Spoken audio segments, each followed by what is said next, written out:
Assalamualaikum, my dear students. Let's start our today's lesson. We'll start from chapter 1, Human Organ Systems.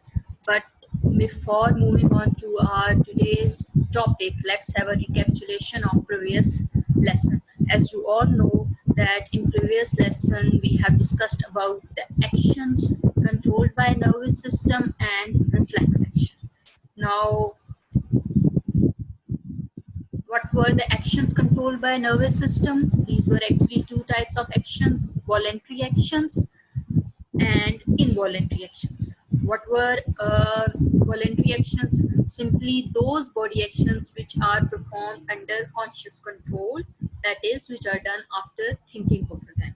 Examples of voluntary actions were speaking, eating, reading, walking, running, clapping, and so on.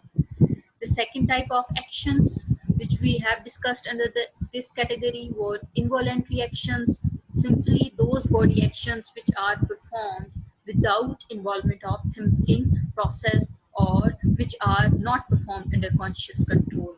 Examples of involuntary actions were heartbeat, breathing, blinking of eyes, movement of small intestine, and so on. Then another thing which we have discussed in previous lesson was reflex action. Reflex action was an immediate, involuntary, quick response produced to a stimulus. Example was pulling and quick pulling of hand just after touching the hot object. So this was a bit of recapitulation of previous lesson. Now let's focus on today's topic. In today's topic, we are primarily going to talk about the excretory system. While studying excretory system, we'll study kidneys and associated structures, and then we'll talk about the internal structure of kidneys as well. So let's start with the excretory system. Excretory system. What is actually excretory system? Simply a system which is responsible for the removal of nitrogenous waste materials, extra water, and extra salts from our body is known as excretory system. This system is also termed as urinary system. And the process in which we remove the nitrogenous waste materials, extra water, and salts from our body is termed as excretion. So simply the system which is doing the removal of waste materials is termed as excretory system, and the process is termed as excretion. Now, why we need to have the excretory system and why the process of excretion is occurring in our body? This is because of the simple fact that when we eat different food items, as a result of digestion of these food items, various toxic waste materials are produced, extra water and salts are there, so we need to remove them out of our body, because if they stay inside our body they prove toxic or harmful. That's why we need to remove those nitrogenous waste materials produced as a result of digestion of food materials and extra water and salts. So we need to have an excretory system. This is a diagram which is depicting a complete excretory system. Now, the excretory system basically consists of following components: a pair of kidneys, a pair of ureters, a urinary bladder, and a urethra. Now, let us focus on each of them individually. This is excretory system, or also termed as a urinary system. Figure or a diagram I have already mentioned. So now the components of the urinary system or excretory system. The first one, a pair of kidneys. As you can see, there are two kidneys, so making a pair. Then you can see a tube originating out from each kidney, so this is termed as ureter. So there are two ureters, one is this and the second one is this. Again, they are making a pair of ureters. And then here you can see a muscular bag like structure, that is actually termed as urinary bladder. And then you can see here a very small short tube or an opening, that is termed as urethra. So now what are the functions of these components of the excretory system? Let me tell you one by one. This kidney, the main organ of the excretory system. Kidneys are actually responsible for formation of urine. So kidneys form urine, and once the urine is formed, these ureters carry that urine from the kidney into the muscular bag that is termed as urinary bladder.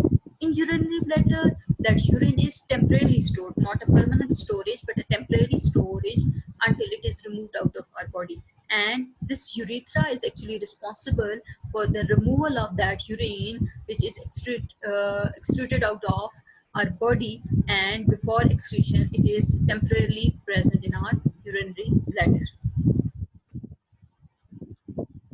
Now, external structure of kidney.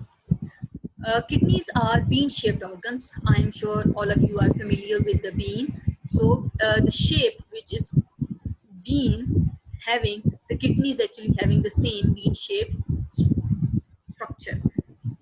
Kidney, as there are two kidneys, so each kidney is located on one side of the vertebral column. In center, vertebral column is present on, and on each side of the vertebral column, a single kidney is located. Right kidney is a little lower than the left kidney. Let me show through a diagram. In this diagram, you can see the two kidneys are not located at the same location, at the same position.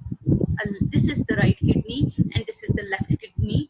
So you can say that right kidney is a little lower as compared to the left kidney. Let me tell you the reason for this, my dear students.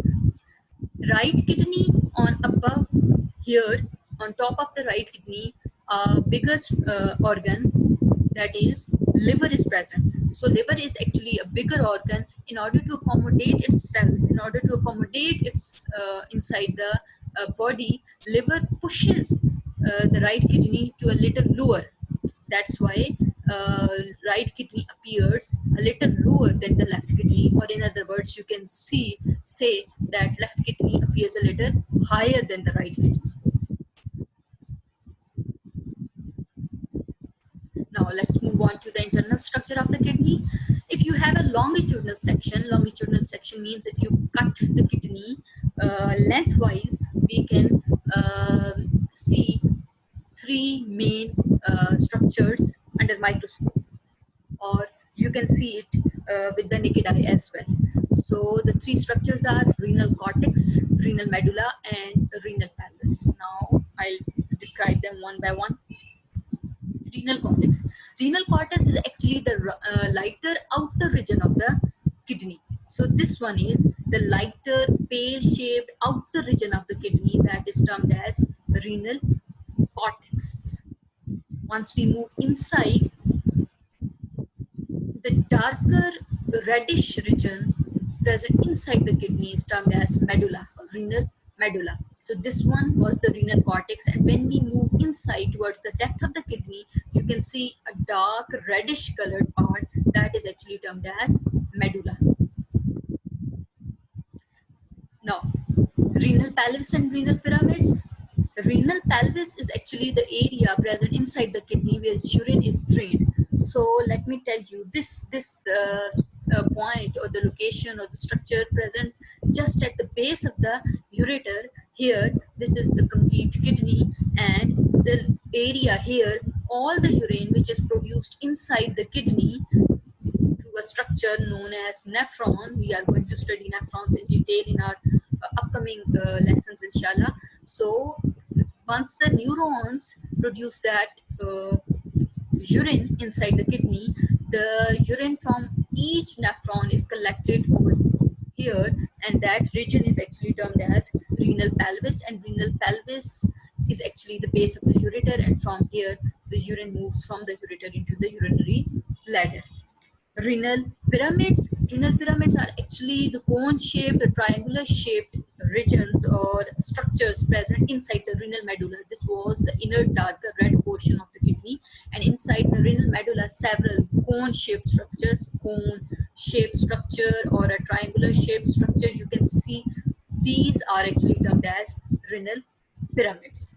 And nephrons, I have already mentioned that these are actually the microscopic structures. You cannot see them with the naked eye. These are present inside the renal medulla, and these are actually responsible for urine formation. From this figure, you can have a collective idea about different parts which I have mentioned. You do not need to understand or memorize all the labelings, but certain of these you must have to. For example, this one is the outer lighter region, the renal cortex, which I have already explained. Then this one, the inner darker reddish region, is renal medulla, and these are the conical or the triangular shaped structures which were not very much clear in the previous figure, but here they are very clear. These triangular or cone shaped structures are actually the renal pyramids, and this one here, location present at the base of the ureter, is termed as renal pelvis. So this was our today's lesson, which was primarily concerning with the excretory system. What actually was the excretory system we have studied, then the kidneys and associated structures, which are actually the components or the part of the excretory system, and then we have discussed the internal structure of the kidney as well. I hope, my dear students, now you have a clear idea about the excretory system and its components and what is the internal structure of kidney. Inshallah, from here we will move in the upcoming lessons up to the structure of nephron and other parts as well. Thank you so much.